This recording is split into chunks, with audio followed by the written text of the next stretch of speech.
Iran láwọn ti gba ohun tí Amẹ́ríkà wí o, àmọ́ wọ́n ní Amẹ́ríkà náà gbọ́dọ̀ ṣe ohun táwọn náà fẹ́ fáwọn. Níbi tí nǹkan ń lọ yìí, ó ṣeé ṣe kí ìjà gbígbóná tó ń lọ láàrin gbùngbùn ayé láàrin Amẹ́ríkà àti Iran wá sópin pátápátá. Gbogbo ohun tí àwọn ará Amẹ́ríkà, pàápàá olórí wọn Donald Trump ń lé kiri ní kí Iran ṣí Ojuna-Agbami Strait of HORMUZ. Nítorí ẹ̀ ni ìjà náà sì ṣe gbóná gan-an. Iran ò fẹ́ ṣí ojúnà náà, wọ́n tì í pa pátápátá nítorí wọ́n mọ̀ pé agbára ńlá tí àwọn ní lórí Amẹ́ríkà àti gbogbo ayé, pàápàá àwọn tí wọ́n ń gbèjà Amẹ́ríkà nìyẹn. Ohun tó ṣe jẹ́ kí ọ̀rọ̀ ogun náà yé ọ̀pọ̀ èèyàn pé kì í ṣe ìjà ẹ̀sìn nìkan tàbí ti ìfẹ̀míṣòfò kankan nìyí. Nítorí ohun tí Trump fi kẹ́wọ́ tí wọ́n fi bẹ̀rẹ̀ sí pa àwọn aṣáájú Iran ni pé wọ́n ń fi orílẹ̀-èdè wọn ṣe orírun àwọn afẹ̀míṣòfò, wọ́n ń pààyàn nípakúpa, wọ́n ń ṣe akatakítí ẹ̀sìn àti bẹ́ẹ̀ bẹ́ẹ̀ lọ. Pẹ̀lú àlàyé pé tí àwọn bá ti lè pa àwọn olórí wọn níbẹ̀ nígbà náà dànù, Iran yóò di ìlú àlàáfíà, kò sì ní sí ẹni tí yóò kó wàhálà kankan bá wọn mọ́. Ohun tó jẹ́ kí gbogbo ayé tẹ̀lé ìjà náà níbẹ̀rẹ̀ rèé, tí ọ̀pọ̀ èèyàn sì gbà pé kí wọ́n pa Iran run nìkan ló lè dára jùlọ. Trump ti Israeli ṣáájú, àwọn èèyàn sì rò pé ohun tí ọkùnrin náà wí ló ń ṣe. Àfi nígbà tí ọ̀rọ̀ dé ojú ẹ̀ tí Trump ti àwọn Israeli sí ẹ̀gbẹ́ kan tí òun fúnra ẹ̀ kúkú fèsì Iran, níbi tí àṣírí ọ̀rọ̀ sì ti tú nìyẹn. Láti ìgbà tí ìjà náà ti bẹ̀rẹ̀ ní ọjọ́ 28 oṣù kejì ọdún yìí, tí Iran ti Ojuna-Agbami náà pa, ní ìdààmú ti dé bá gbogbo ayé nítorí epo rọ̀bì àti gáàsì pẹ̀lú àwọn nǹkan míì tí wọ́n ń gbégbá Ojuna-Agbami Strait of HORMUZ yìí kọjá kò ṣeé gbé mọ́. Iran dín kinní náà pa. Ohun tó hàn ni pé Trump fúnra ẹ̀ kò ronú ọ̀nà yìí, kò sì ronú pé Iran yóò ja ìjà àjàkú akátá báyìí. Ó ti rò pé kí àwọn kàn kí orílẹ̀-èdè náà mọ́lẹ̀, kí àwọn ṣe wọn bó ti wù wọ́n, kí àwọn sì máa pàṣẹ fún wọn ni. Àmọ́ nígbà tọ́rọ̀ bẹ̀rẹ̀ lójú méjèèjì, tí Trump fúnra ẹ̀ rí i pé ológbò tó bá fẹ́ pa àgùntàn jẹ láàrin òru, gbogbo ilé ni yóò jí sílẹ̀ o. Ó múra láti lo gbogbo ohun tó ní láti fi jagun náà. Ṣùgbọ́n bó ti ń halẹ̀ tó ń pariwo tó, kinní ọ̀hún ò gbà. Ìgbà kan wà tó bẹ àwọn orílẹ̀-èdè àgbáyé, pàápàá jùlọ àwọn orílẹ̀-èdè tó wà nínú ẹgbẹ́ alájọṣepọ̀ NATO, tó ní kí wọ́n máa bọ̀ kí àwọn jọ gbógun ti Iran. Àmọ́ àwọn yẹn ò dáhùn. Wọ́n ní ìgbà tó fẹ́ bẹ̀rẹ̀ ìjà náà kò pe àwọn sí. Ìjà ò sì lè dé agbede méjì kó ní kí àwọn wá bẹ́ sínú ohun tí àwọn ò mọ̀ bẹ̀rẹ̀. Ní inú bá bí Trump, ló bá bẹ̀rẹ̀ sí bá wọn jà. Títí di àná òde yìí ló sì ń bú wọn, tó ń pè wọ́n ní ojo àti aláìníkànṣe, pàápàá àwọn orílẹ̀-èdè bíi UK, France, Germany àti bẹ́ẹ̀ bẹ́ẹ̀ lọ.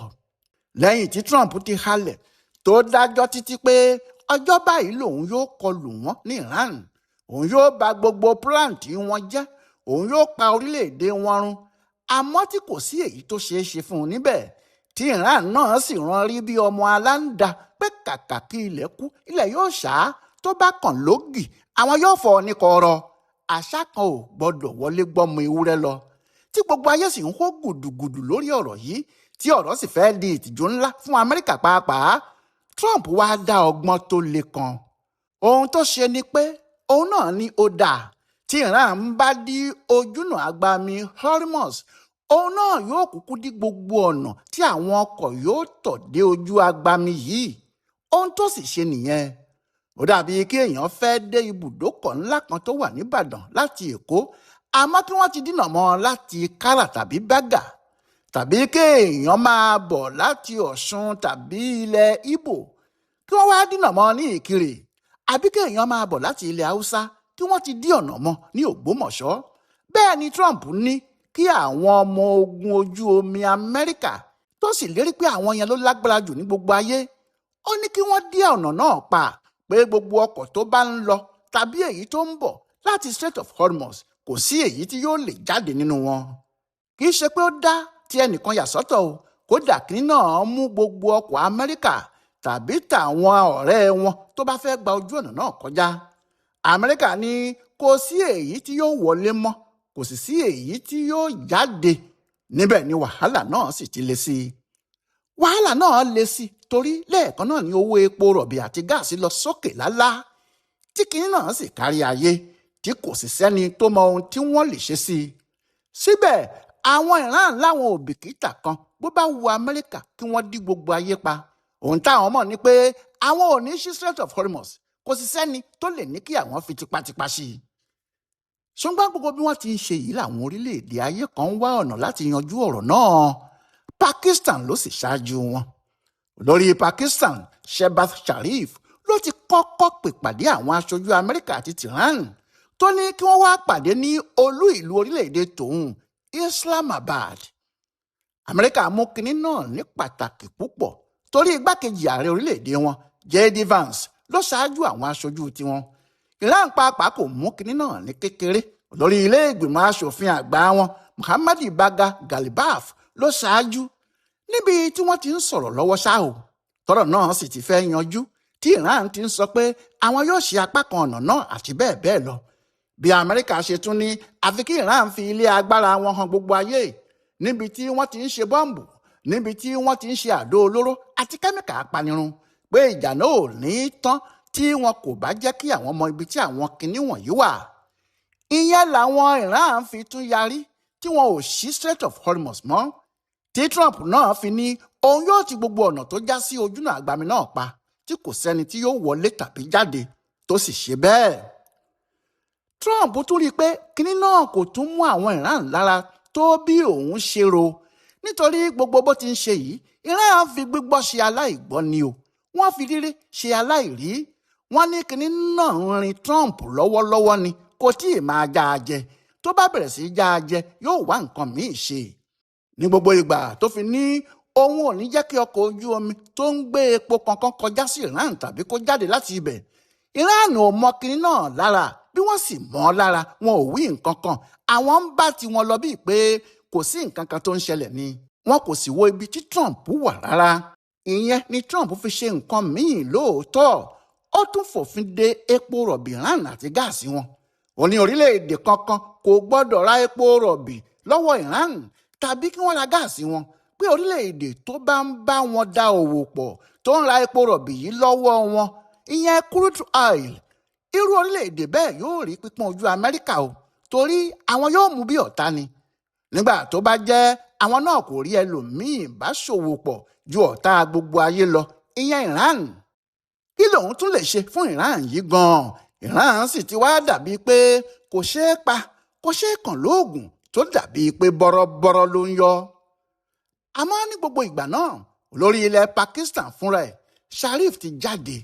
Ó ti bẹ̀rẹ̀ sí rí àwọn olórí orílẹ̀-èdè Lárúbáwá gbogbo, ó sì ń bá wọn sọ̀rọ̀, bẹ́ẹ̀ ló ń ṣàlàyé fún kálukú ìdí tí wọ́n fi gbọ́dọ̀ jẹ́ kí ìjà náà parí, kí àwọn náà lọ́wọ́ sí ètò gbogbo tí wọ́n bá ń ṣe. Ọ̀dọ̀ olórí orílẹ̀-èdè Saudi Arabia Salman bin Abdulaziz ló kọ́kọ́ lọ. Ó bá òun àti àwọn ìgbìmọ̀ apàṣẹ ibẹ̀ sọ̀rọ̀. Lẹ́yìn náà ló sì kọjá sí Qatar lọ́dọ̀ Sheikh Tamim bin Hamad Al Thani, tó tún bá a sọ̀rọ̀ gẹ́gẹ́ bí olórí ìjọba ibẹ̀, kó tó wá lọ ṣe ìpàdé rẹpẹtẹ míì pẹ̀lú olórí ilẹ̀ Turkey Tayyip Erdogan. Ó bá òun náà ṣe ìpàdé ńlá. Gbogbo àwọn tí ọkùnrin olórí Pakistan yìí lọ bá, àwọn tí wọ́n lè jẹ́ kí ọ̀rọ̀ ogun náà yanjú kíákíá ni, tí wọ́n sì ní ipa pàtàkì tí wọ́n lè kó bí kinní ọ̀hún bá fẹ́ parí tán. Ní gbogbo àsìkò yìí náà ló ti rán olórí àwọn ológun gbogbo ní Pakistan Field Marshal Asim Munir lọ sí orílẹ̀-èdè Iran, tí ọkùnrin náà sì ti bá olórí ilẹ̀ Iran fúnra ẹ̀ Masoud Pezeshkian, olórí àwọn aṣòfin wọn Ghalibaf àti olórí àwọn ológun wọn ní Iran Major General Ali Abdullahi ṣèpàdé. Lẹ́yìn ìpàdé náà ní Iran gba àwọn kinní kan tí Amẹ́ríkà ń fẹ́. Ìyẹn náà ni pé kí wọ́n ṣí Ojuna-Agbami Strait of HORMUZ. Iran sì ṣe bẹ́ẹ̀, wọ́n ṣí. Bẹ́ẹ̀ ni ìròyìn sì jáde pé Iran ti ṣí Ojuna-Agbami HORMUZ. Pábánbárì ibẹ̀ sì ni pé lẹ́sẹ̀kẹsẹ̀ ni owó epo rọ̀bì já wálẹ̀ dò kárí ayé.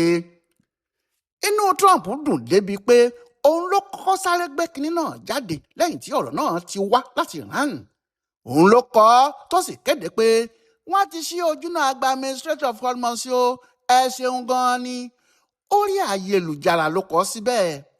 Lẹ́yìn náà ló tún kọ òmíì pé Iran ti mú àdéhùn kan ṣẹ, àmọ́ àwọn ò tí ì lè ṣí ojú ọ̀nà tí òun pàṣẹ pé kí àwọn néfì Amẹ́ríkà tì pa nítorí àwọn kinní kan wà tí àwọn sì ń retí lọ́wọ́ Iran sí.